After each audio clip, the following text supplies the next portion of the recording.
Ladies and gentlemen, we have a great honor. Dave Arnold from the movie Fries at Tribeca Film Festival agreed to give us a few minutes of his time. Thank you so much, Dave. Uh, Thanks, Alexander. Thanks for having me. yes, we can see you well and we can hear you. Well, it's a little bit echo in the background, but I think information that you might say is such an important that even the complexity of the Zoom meetings instead of personal meetings at the Tribeca Film Festivals will certainly overcome the importance of things that you might say. Can you please a little bit introduce yourself to the audience? Because I read about you on Wikipedia. I realized that you're an extremely important person with a pedigree from Yale and Columbia and a food museum. But we will talk today about the film Fries. Can you talk a little bit about your credentials in the space of filmmaking and food? Well, sure. So, I mean, well, like you say, for a long time, I was the director of culinary technology at the French Culinary Institute, where my job was to, Wow. come up with new techniques, and school's since closed, but come up with new techniques and technologies for chefs.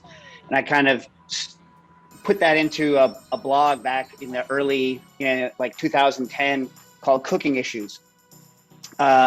And on that blog, simultaneously, as you say, I was starting the Museum of Food and Drink, where I've been very interested in culture and history and the technology of food.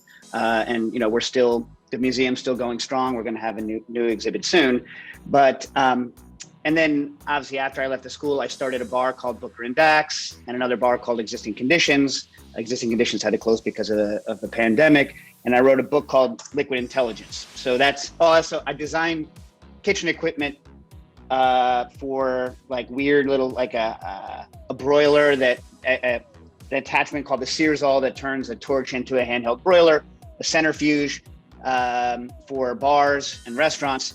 So I'm kind of in the technology and food space, and the space where you apply new techniques and technologies to foods, sometimes to foods that have been around a long time. So in 2011, and I think this is how I got into the Fry movie, in about 2011, I think, I did a series of blog posts on French fries, where I read every single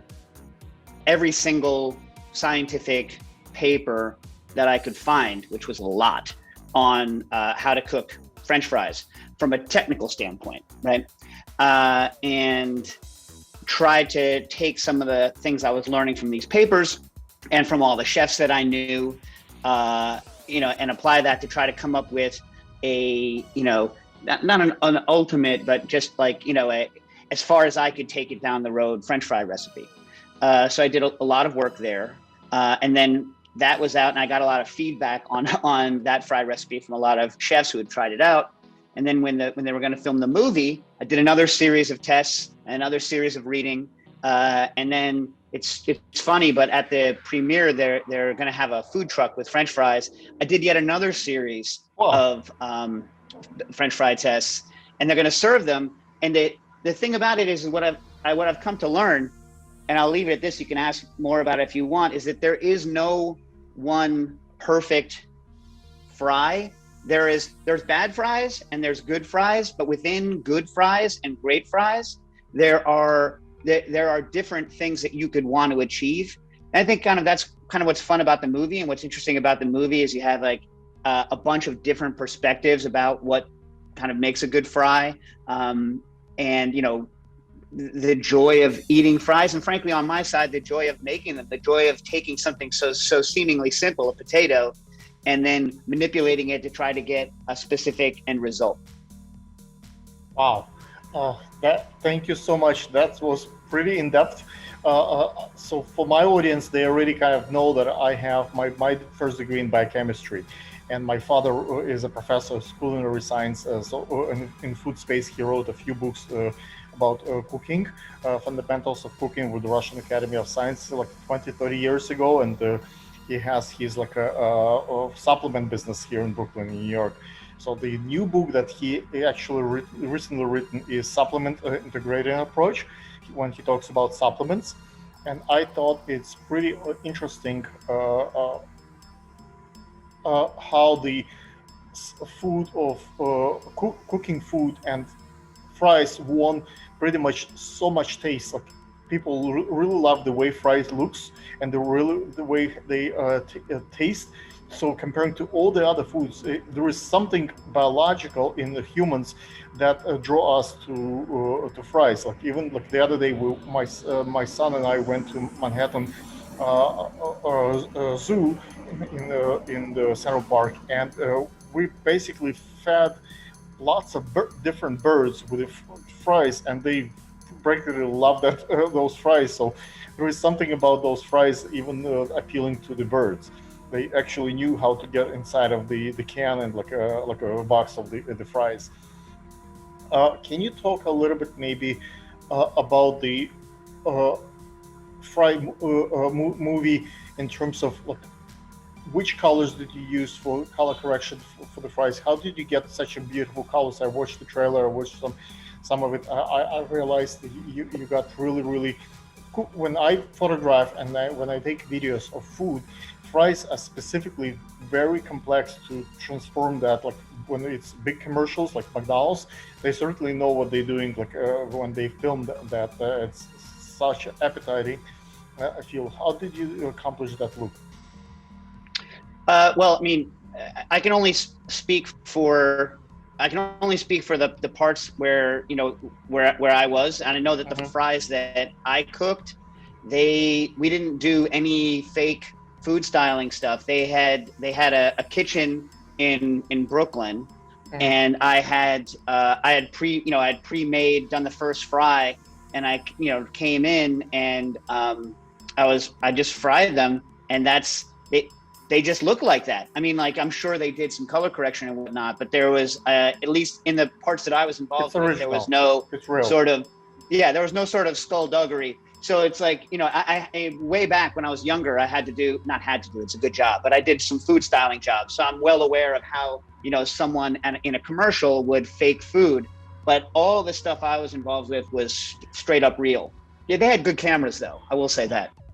What about French fries and energy drinks? Let's say I drink like a Dino Lucy, like a energy drink. I don't know if you know about that drink, but I see so many bars. What they do, they try to give free French fries so people can keep ordering more food and order more drinks. They mix, let's say, the Dino Lucy drink with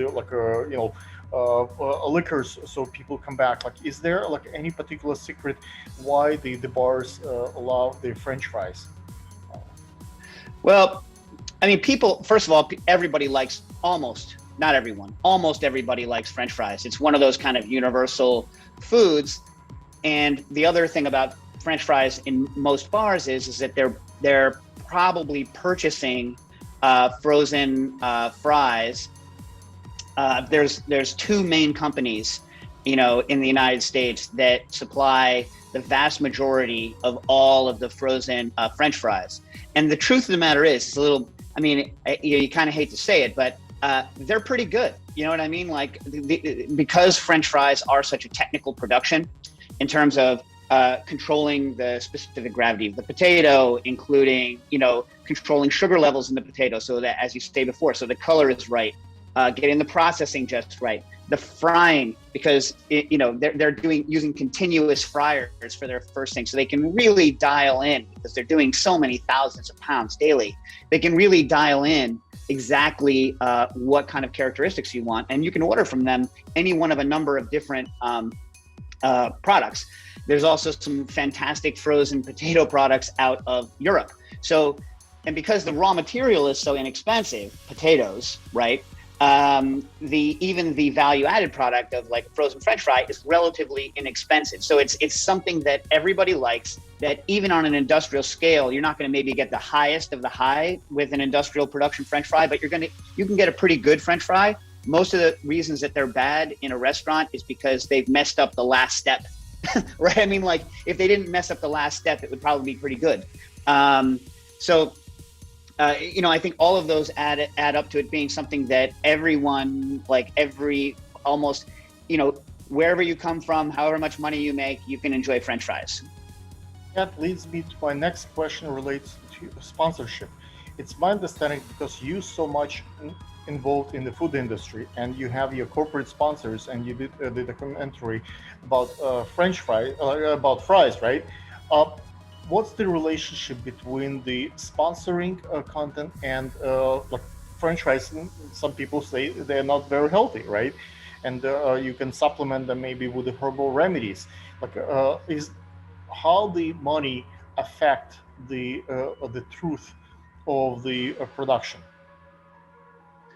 Well, again, I mean, I was involved in like a small section on kind of the technical science aspect of French fries. I was also the same day with a good friend of mine, Harold McGee, who's well-known, writer on science and food.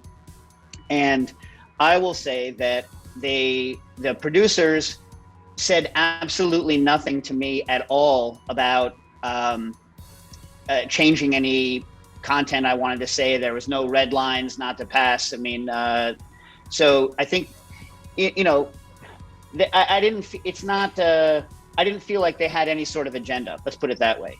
And I usually say exactly what I want to say, and kind of people who can't deal with that kind of just don't work with me. So, and I found that was the case with them. I mean, on the other side as well, me personally, I think, obviously you don't want to only eat French fries all day, because eating eating only one kind of food is never a good idea.